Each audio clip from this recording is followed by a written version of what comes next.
Hoy día vamos a ver lo que es la patología intestinal. Vamos a revisar lo que es más frecuente, lo que ustedes tienen que saber, por lo menos lo elemental, ¿no? Lo que se presenta con mayor frecuencia, aunque no es mucho la patología intestinal. Las más frecuentes, ¿quiénes son? La diarrea, toda la citis, y los tumores, ¿no? Salvo que ya por lo menos en pediatría o en neonatología va a haber por lo menos las vacunaciones congénitas. ¿Cuáles son más frecuentes? Las atresias y el quistum, los recién nacidos, ¿no? Esas son básicamente las patologías más frecuentes. Sí, los niños son las parasitosis, las parasitosis intestinales. ¿Hay parasitosis gástrica? Claro. ¿Cuál? ¿Cómo se llama esta acá? Anisakis. Pero acá no hay. Estamos en el Perú. En el Perú. Ya acabó el examen. Vamos a ver entonces lo que son anomalías en el desarrollo intestinal, isquémicas y la enfermedad inflamatoria intestinal y neoplasia más adelante. Principalmente lo más frecuente es la atresia intestinal. Eso significa la ausencia congénita de la luz. O sea, hay dos extremos ciegos, ¿no? Hay una falta de continuidad del tracto digestivo intestinal y que puede presentarse desde el duodeno hasta el recto. Es más frecuente en el duodeno, el sigue y después el ilio, y es raro en el colon. Es la causa más frecuente de obstrucción intestinal en el recién nacido, que se representa el 95% de todos los casos. Y muchas veces está asociado a defectos en la rotación intestinal en el momento del desarrollo embriológico. Otra patología son la estenosis. ¿Qué es la estenosis? Es la reducción de la luz, ¿no? Ya sea por engrosamiento anormal de la mucosa, de tal manera que permite el paso pero de sustancias líquidas en pequeñas cantidades. Y gistro, ¿qué cosa es? Es un megacolon congénito. ¿A qué se debe? Porque en el desarrollo embrionario hay alteración en la migración de células neurales que van desde la cresta hasta el intestino, ¿no? Se van distribuyendo en toda la longitud del intestino. Pero a nivel del colon no llegan a alcanzar. De tal manera que se forman plexos, se forman segmentos de colon que no tienen, ¿qué cosa? Los plexos miocléricos de ahora, ¿no? Por lo tanto, va a haber un segmento que se dilata y uno que no. ¿Cuál se dilata? ¿Cuál es el segmento? ¿El que contiene plexo o el que no contiene? El que contiene. Contiene plexo. El que tiene plexo. El que tiene plexo. El que no contiene, no tiene nada. O sea, no reacciona la fuerza ahí, se conserva intacto, ¿no? Precisamente es el más proximal, es el que se dilata, la parte sana. ¿Y qué es lo que encontramos esencialmente? No encontramos los plexos, encontramos una hiperplasia neural, hiperplasia de fibras nerviosas, de nervios, pero no las células ganglionarias, que se encuentran en los denominados plexos meentéricos. Y eso mayormente pues, lo hacen eso ocurre en los primeros días del recién nacido, ¿no? Porque el niño o el recién nacido se extiende. Y cuando nos llega la patología, nos llegan los segmentos intestinales o sea, hacen la cirugía, reseccionan el colon y envían los bordes distales. ¿Para qué? Para saber si los bordes distales que quedan en el niño contienen el plexo. O sea, tienen los plexos meentéricos. Porque si no contienen, va a tener que extenderse un poco más de intestino para que no vuelva a suceder lo mismo. Los divertículos, el más común, el más frecuente es el divertículo de Meckel, que es un saquito, no es un verdadero divertículo congénito por el cierre incompleto del conducto vitalointestinal. Normalmente se encuentra en el borde antimesentérico del ilio. aproximadamente entre los 45 y 90 centímetros de la válvula ileocecal. Puede haber complicaciones, pero un 4% y entre un 40 a 60% se presentan en menores de 10 años. ¿No? Pueden pasar desapercibidos, salvo que se obstruya y empiece el problema. ¿No? Y así es. Este es el divertículo. ¿No? Este es cuando se obstruye y se rompe, se perfora el fondo. Y tienen que sacarlo, ¿no? Entonces, ¿qué vamos a encontrar? Igual, un mucoso intestinal, pero la característica del divertículo de Meckel es que puede haber no solamente tejido intestinal, sino va a haber tejido gástrico o tejido pancreático. Entonces, este por ejemplo es esta parte, corresponde al tejido pancreático. Es como una metaplasia dentro de esta porción del divertículo de Meckel. Hay otra enfermedad que es la diverticulosis, pero estos divertículos se dan a nivel de el colon. Son evaginaciones o hernia de la mucosa, hay protrusión de la mucosa que atraviesa hasta la capa muscular, ¿no? Atraviesa la mucosa, la submucosa y atraviesa la capa muscular. Y pueden llegar a medir de 0,5 hasta 1 centímetro, ¿no? La presencia de estos divertículos es lo que se conoce como diverticulosis. Al igual que ocurre con el apéndice, cuando se obstruye por un fecalito, se obstruye, se inflama y puede llegar hasta perforarse, ¿no? La fase inicial de este proceso sería la diverticulitis, que posiblemente pasaría a perforación, ¿no? Una fístula. Y son más frecuentes a nivel del colon. Histológicamente, ¿cómo lo vamos a ver? La mucosa se continúa, atraviesa, no es como si se imaginara, ¿no? Se imagina a través de la submucosa y a través de la muscular, ¿no? Y llega hasta estar en contacto con la serosa. ¿Esto cuál sería? ¿Esto qué sería? ¿Esta capa muscular qué sería? La circular externa. ¿La? Circular externa. Longitudinal. Esta capa muscular aquí corresponde a la muscular de la mucosa. A la muscular y mucosal. Atraviesa la capa muscular, pero la capa muscular que lo contiene es la muscular de la mucosa, esta serosa. Y muchas veces los fecalitos, o sea, la masa fecal es impactada, ¿no? Se impacta y puede llegar a... ¿Qué hace este fecalito? Fistuliza. Comprime. ¿Y si comprime, qué hace? Lo perfora. ¿Ah? Lo perfora. Forma una fístula. Si comprime, ¿qué hace la mucosa? No. La atrofia.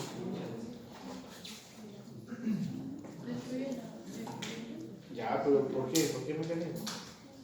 Por disminución de la perfusión sanguínea. Perfusión, hace una isquemia, hace necrosis hemorrágica. Porque no se va a perforar así nomás, o sea, hay una compresión, reducción de la circulación, hay necrosis de la mucosa, como vamos a ver más adelante, necrosis de mucosa, mural, transmural y perforación. Bien.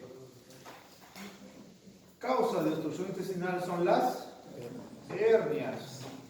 ¿Qué es una hernia? Es la protrusión de un asa intestinal a través de una zona debilitada de la pared, ¿no? Mayormente al nivel de la línea media, región inguinal o en el ombligo, ¿no? Protruye muchas veces cuando es a nivel de la línea media. Cuando son pequeñas asas intestinales las puede regresionar, ¿no? Alguien está levantando, está cargando su mochila, lleva sus 20 kilos de roles Levantas como el cilindro, pues sale su hernia. Ve un bultito, se le empuja ahí, no pasa nada, ¿no? Eso es retráctil. Pero muchas veces ese anillo ya se va fibrosando. Cometen que con una fuerza quizás sale una porción mayor del intestino y queda atrapado en el anillo. Entonces, esa es la observación aquí. Como ya no regresiona, ¿qué ocurre? Isquemia, ¿no? Y esos pues son los que tienen que proceder a resección, cirugía, ¿no? Y acá vemos la pieza necrosada. Necrosada no, sino está isquémica, ¿no? Las adherencias son mayormente post-quirúrgicas. ¿Quiénes son candidatos a adherencias? Las chicas post-cesariadas, ¿no? Las más frecuentes son vías o adherencias por cesáreas o por cualquier otra cirugía. Y estos puentes fibrosos pueden deslizarse unos sobre otros o cualquiera de las asas con el movimiento peristáltico quedar atrapadas, ¿no? Y se forman vólvulos o igual hace torsión del asa intestinal generando isquemia. O el vólvulo. ¿Qué es el vólvulo? Es el giro completo de un asa intestinal sobre su vaso de difracción. ¿Esto es más frecuente en quiénes? En viejitos. En los viejitos, ¿no? También a nivel del colon sigmoides y seguidas a nivel del ciego, intestino delgado, o es muy raro que ocurra en el colon transverso, ¿no? Y bueno, decía mi residencia, un vólvulo. Encontré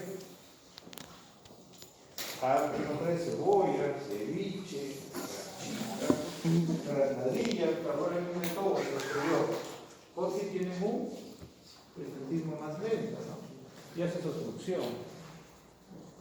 Y esa es la torsión, ¿ves? Esta es la torsión y ese ya es el intestino que está, ¿cómo lo ven? Isquémico, necrótico.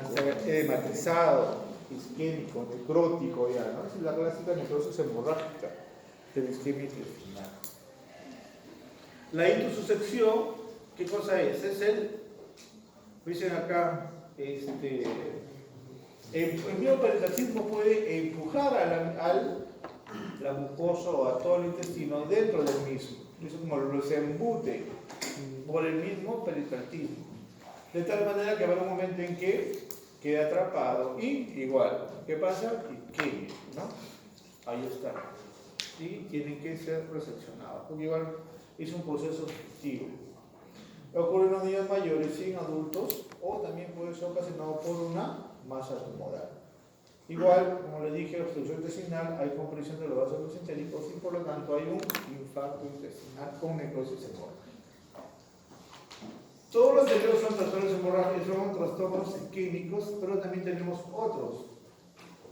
¿No? Hay que recordar que la circulación mesentérica o el tubo digestivo recibe circulación de las pasas arterias celíacas, mesentérica superior e inferior y luego en sus ramitas, ¿no?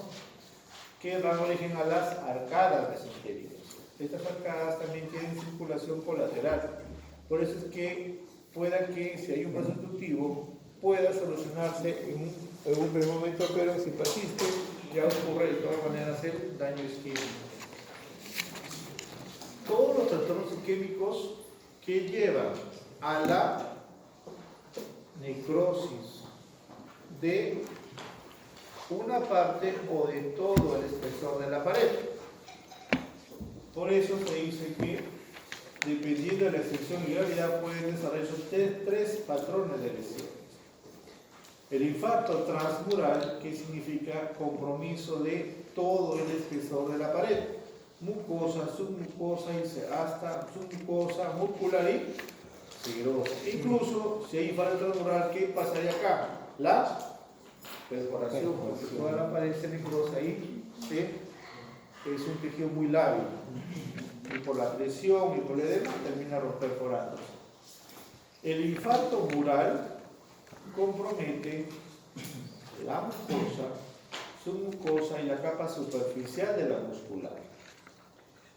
Y el infarto de mucosa compromete la mucosa y la submucosa. Eso implica que cuando hay infarto de mucosa, el compromiso vascular es leve, ¿no? Hay menos compromiso. Y acá tenemos un intestino delgado con una zona isquémica y a veces todavía se mantiene irrigado. Este es un infarto de colon. Cuando hay compromiso del vaso mayor o de las porciones iniciales de las arterias mesentéricas, muchas veces el infarto es masivo. Recuerdo cuando estaba yendo recién internado en el Almanzor, una paciente referida de Parañá, señor mayor ya, con diagnóstico de isquemia mesentérica. O sea, ya no era una porción, sino era todo el intestino delgado, ¿no? O sea, ya no la podíamos operar y simplemente a la paciente ver morir de a poquitos en el transcurso de las 9 días, 6 de la tarde, estaba fallecida la paciente por isquemia intestinal masiva, ¿no? Una isquemia mesentérica. En los trastornos isquémicos, las causas de obstrucción arterial aguda, ¿qué pueden ser? La arteriosclerosis de los vasos mesentéricos, un aneurisma aórtico, estado de hipercoagulabilidad, uso de anticonceptivos orales y embolización de vegetaciones cardíacas o ateromas aórticos. Y la hipoperfusión intestinal, es decir, la reducción de la circulación al aparato digestivo, puede estar asociada a insuficiencia cardíaca, al shock, deshidratación y uso de fármacos vasoconstrictores, ¿no? Constrigen el vaso, reducen la circulación. Hasta ahí lo que es patología isquémica. Luego pasamos a las infecciones. De las infecciones están las estaciones parasitarias, ¿no? Que son las más frecuentes. ¿Alguien no ha tenido sus mascotitas? ¿Nadie tiene sus mascotitas? Imposible, ¿no? Porque eso es frecuente. Los ácaros, ¿no? Son gusanos cilíndricos. Y que muchas veces estos ácaros son causantes de obstrucción. Hay casos reportados de obstrucción intestinal con masas, ¿sí? Una masa que parece que el apellido fideo chino, parece tallarín, así, que obstruyen las zonas intestinales, ¿no? Pero más frecuentemente es que obstruyen ¿qué cosa? La luz del apéndice. Muchas veces la apendicitis aguda por obstrucción de la luz por un parásito. Otra parasitosis es las estrogloides, que esto mayormente lo encontramos a nivel del duodeno, pero en casos especiales. ¿En quiénes? En pacientes inmunosuprimidos o inmunocomprometidos, particularmente VIH. Y vamos a ver a los huevos o a las larvas dentro del epitelio del duodeno, que son intraepiteliales. Y aquí vemos que este es un duodeno, incluso llegan a erosionar, ¿no? Por la proliferación masiva de este parásito. Y los oxiuros, ¿no? Que salen en cantidad. Están los niñitos que saltan desde cabeza, saltan por todos lados, causa dolor y molestia. ¿Y eso cómo lo detecta? Con el test de Graham. Test de Graham. Desde Graham. los adictos y están los mayores. Bien, luego vamos a revisar algo que ya está siendo mucho más frecuente, que es la enfermedad inflamatoria intestinal. Es decir, es una enfermedad que compromete, o que es un proceso inflamatorio que compromete mucosa, es un mucosa en unos casos, y en otros casos es compromiso transmural. Dentro de estas dos enfermedades, dentro de esta denominación, encontramos a dos enfermedades: la colitis ulcerativa enfermedad de Crohn. Lo que está apareciendo más es la colitis ulcerativa, ¿no? Por lo menos el tiempo que ya tenemos realizando en el hospital, de hace más o menos 5 años, están incrementando su margen de colitis ulcerativa. Y sobre todo en pacientes jóvenes. Yo soy un médico joven, pero es hereditario, ¿no? Su mamá tuvo colitis, él tuvo también, a tal grado que esto llega a degenerar, incluso llega hasta el adenocarcinoma. Ahora el colega anda con su bolsa de ostomía, ¿no? Porque no puede. Desde estudiante de la universidad tenía sus periodos, incluso llegaba con diarreas sanguinolentas, ¿no? En emergencia. Ya tendrá la mitad de todos los intestinos. Y ya la última ha sido el año pasado, que ya nosotros le diagnosticamos un adenocarcinoma. Ya pues operado y ojalá no siga avanzando. Esencialmente se debe a procesos inmunológicos o porque esta mucosa reacciona a la flora intestinal, ¿no? Y hay factores genéticos, ¿no? El NOC2, el ATG16 y el RIE y el IRGF. ¿Quiénes son estos? Son genes que participan en el reconocimiento por parte de la mucosa de la flora bacteriana, ¿no? Cuando esto muta, reconoce la flora bacteriana normal como ajena y empieza la proliferación de linfocitos, ¿no? El T1 y el TH17. Y también hay otros agentes como los microorganismos, hay factores psicológicos, el tabaco y los anticonceptivos orales, que están asociados también, ¿no? Entonces, estas dos entidades, como les dije, es la colitis ulcerosa o colitis ulcerativa, que muchas veces ¿qué compromete? Colon y recto. Mientras que la enfermedad de Crohn tiene preferencia por la región ileal. En la denominada ileitis migratoria, si no me equivoco. Pero puede comprometer desde el esófago hasta el ano. ¿Sí? Bien. La enfermedad de Crohn tiene origen inmunitario. Como les dije, el macromodelo mayor es a nivel del hilio terminal y del colon, pero compromete cualquier parte del aparato digestivo. Pues les muestra que es una lesión de tipo saltatoria. Puede haber lesiones dispersas en todo el aparato digestivo. Se presenta con mayor frecuencia en países desarrollados del occidente.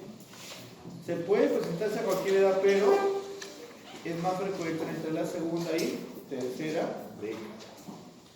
Y un poquito más frecuente en mujeres. La lesión no es continua, es salteada, como vamos a ver, es salteada, ¿no?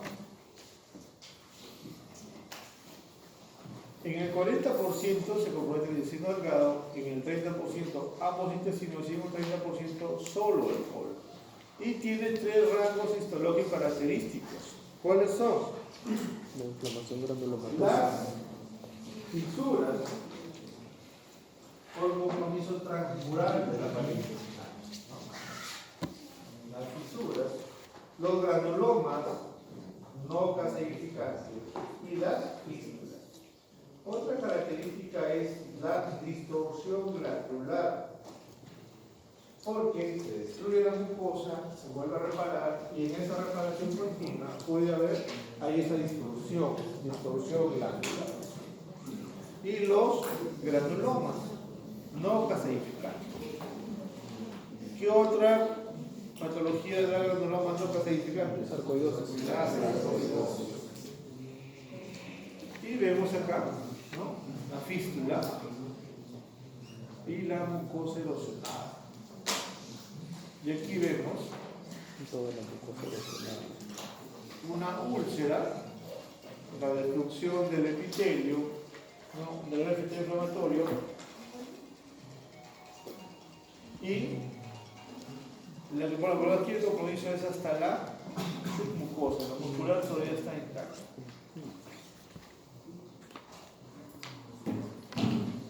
Mientras que la colitis ulcerativa, de causa no conocida, que compromete el colon en su porción distal, ¿no?